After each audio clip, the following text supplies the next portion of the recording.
அனைவருக்கும் வணக்கம். உங்களை சந்திக்கிறதுல மிக்க மகிழ்ச்சி. நம்ம ஒரு பேப்பரை தீயில போடும்போது அது கருகி போயிடுது.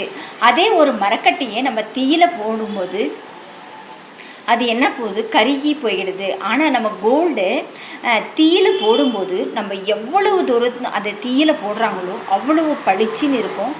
அதே சமயத்தில் அது அவ்வளவு சுத்தமாகவும் இருக்கும். அந்த ஆச்சாரி அவர் வடிவமைக்கிறார்ல அந்த ஷேப்புக்கு அது வரும். அதே மாதிரி தான் கோல்டு மாதிரி தான் நம்ம கூட நம்மளுக்கு பலவிதமான சோதனைகள் வருது. நம்மளுக்கு ஏன் பலவிதமான சோதனை வருதுன்னா, நம்ம வெளியேற பெற்ற பொருளாக இருப்பதனால தான் நம்மளுக்கு பலவிதமான சோதனைகள் வருது. ஆண்டவருக்கு தெரியும் நம்மளுக்கு எவ்வளோ பெரிய சோதனைகள் வந்தாலும் அதிலேருந்து நம்ம மீண்டு வருவோங்கன்றது காடுக்கு தெரியும். ஏசப்பா நம்ம கடைசி சொட்டு ரத்தம் சிந்தி கூட விலைக்கிரயமாக நம்மளை வாங்கியிருக்கிறாரு.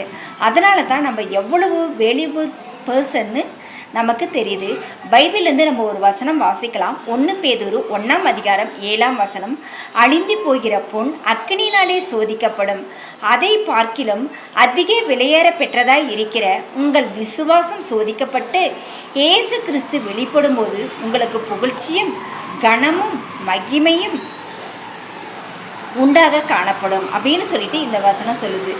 என்னன்னா, அழிந்து போகிற பொண்ணே என்ன செய்யுதுன்னா, அக்கனினால் சோதிக்கப்படும் போது நம்ம அதை பார்க்கிலும் அதிக விலையேற பெற்றவங்க.